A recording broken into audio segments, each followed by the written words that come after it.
पश्चिम बंगाल में संदीप घोष के दो चेहरे हैं। एक चेहरा उसकी दाईं तरफ काम करता है तो दूसरा चेहरा उसकी बाईं तरफ काम करता है।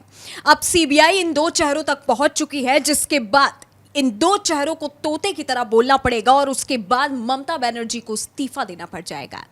इन दो चेहरों को संदीप घोष का सारा काला चिट्ठा पता है। इन दो चेहरों के इर्द गिर्द सारी कहानी रची गई है और हो सकता है कि ये दो चेहरे, इनके जो दो नाम बाहर निकल करके सामने आ रहे हैं, इसके बाद से इस केस में कई ऐसे खुलासे होने वाले हैं जिसकी उम्मीद शायद अभी तक किसी को भी नहीं है। मेरे साथ सहयोगी अभिषेक चतुर्वेदी मौजूद हैं। अभिषेक, सबसे पहले तो मैं इस एक ही सवाल पर आऊंगी कि संदीप घोष के बाद जो दो एक हमराज के तौर पे बताए जा रहे हैं, इन दो नाम के बारे में बताइए। दो चेहरे इसके संदीप घोष के बेनकाब हुए हैं। वो कहते हैं ना कि दिखने में कुछ और है, अंदर कुछ और है। वो संदीप घोष जो बोल नहीं रहा था सीबीआई की कस्टडी में, जब सीबीआई की टीम इसके दो परछाई तक पहुंची है, एक तरह से कहिए ये संदीप घोष की काली कमाई के वो परछाई थे जिनके जरिए वो करोड़ों की उगाही कर रहा था एक तरीके से। और ये दो नाम जानते हैं, पहला नाम है सुमन हाजरा का, दूसरा नाम है विप्लव सिंह का। अब ये दोनों कितने बड़े राजदार हैं मैं आपको एक एक करके बताता हूँ।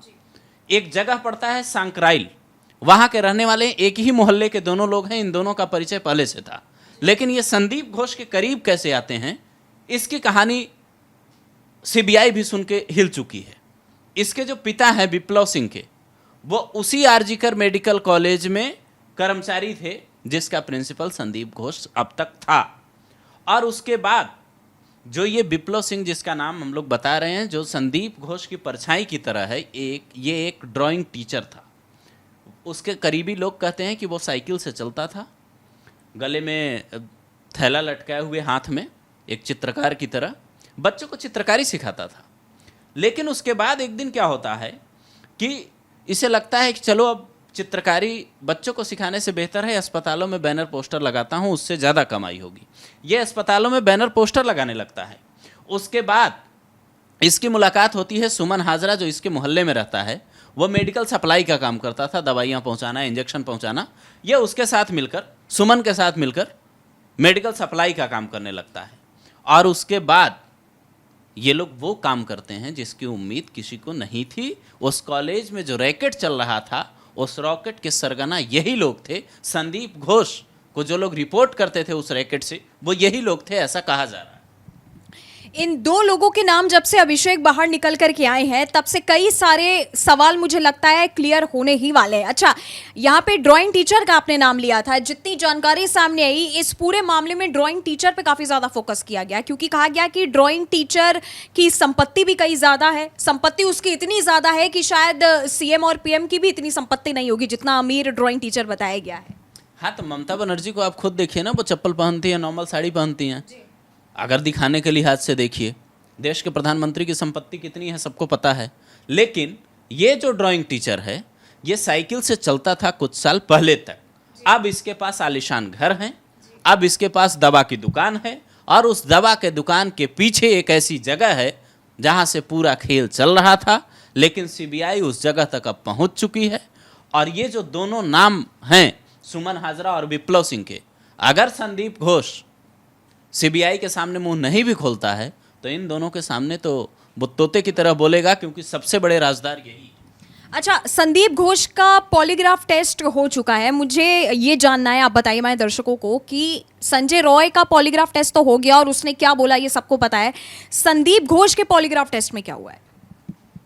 अभी तक जो जानकारी आई है नंदिनी बाहर मीडिया में, वो ये कह रही है कि संदीप घोष का जब पॉलीग्राफ टेस्ट हुआ तो वो डॉक्टर होने के बावजूद अपनी जुबान पर कंट्रोल नहीं कर पाया, अपने दिमाग को कंट्रोल नहीं कर पाया।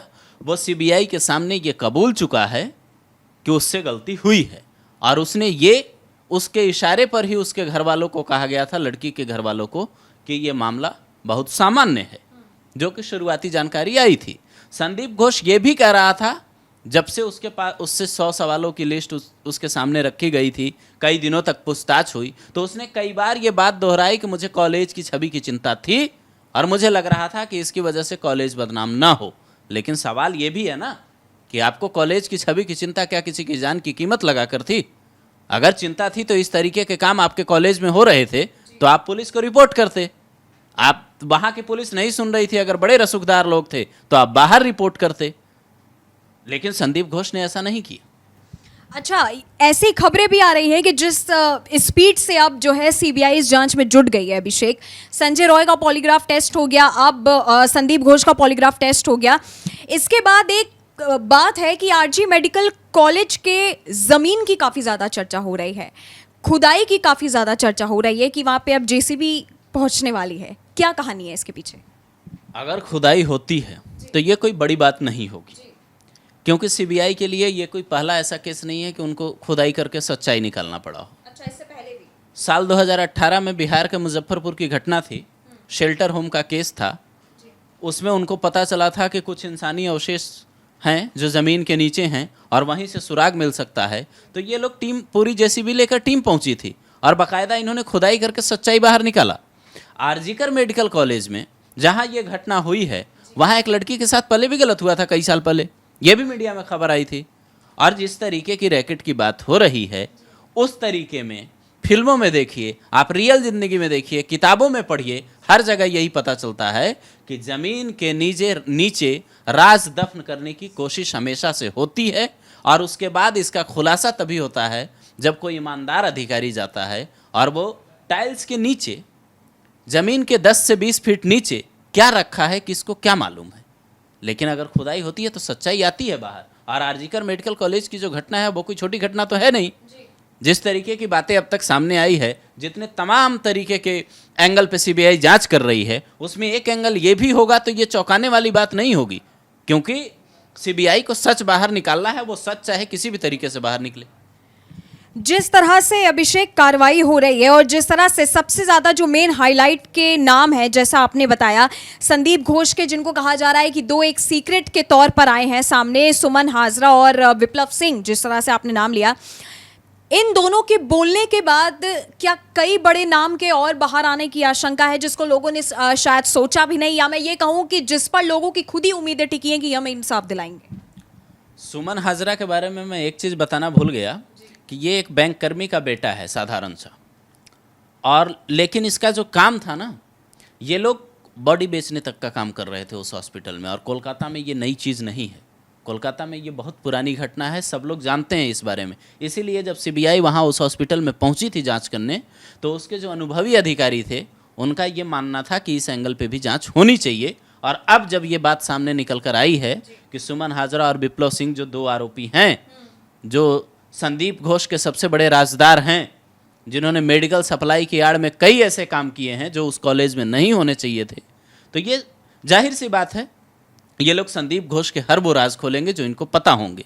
क्योंकि सीबीआई के सामने जब संजय रॉय 3-4 बार बयान बदलता है और आखिर में ये कहता है कि उस रात क्या हुआ था, उसकी नई कहानी बताता है पॉलीग्राफ टेस्ट में, चाहे वो झूठ बोलता है सच बोलता है, ये मैच करना सीबीआई का काम है, तो ये लोग भी सच्चाई तो बताएंगे ही और इनको बताना पड़ेगा। जी बिल्कुल, क्योंकि जिस तरह से 3 बार संजय रॉय का बयान अभिषेक बदल चुका है, उससे अभी तक यही लगता है कि संजय रॉय जैसे पहले से एक एज अ वॉलंटियर बनता हुआ चला आ रहा है। खैर, अब इन दो नामों के सामने आने के बाद कई सारी ऐसी बातें हैं जो अब सीबीआई को फिर से जांचनी है। संदीप घोष का लेफ्ट और राइट हैंड दोनों का नाम सामने आ चुका है और अब इस केस में कई बड़े खुलासे, कई ऐसे खुलासे और कई नए नाम और ज़्यादा सामने आने वाले हैं, जिन पर शायद खुद आपको भी भरोसा होगा कि ये हमें इंसाफ दिलाएंगे। लेकिन पर्दे के पीछे की कहानी हमेशा कुछ और होती है, जो पर्दे के आगे दिखाई जाती है उससे कह सकती हूँ कि बेहद अलग होती है। आपकी इस वीडियो के बारे में क्या राय है, मैं नीचे कमेंट सेक्शन में आप बता सकते हैं। धन्यवाद।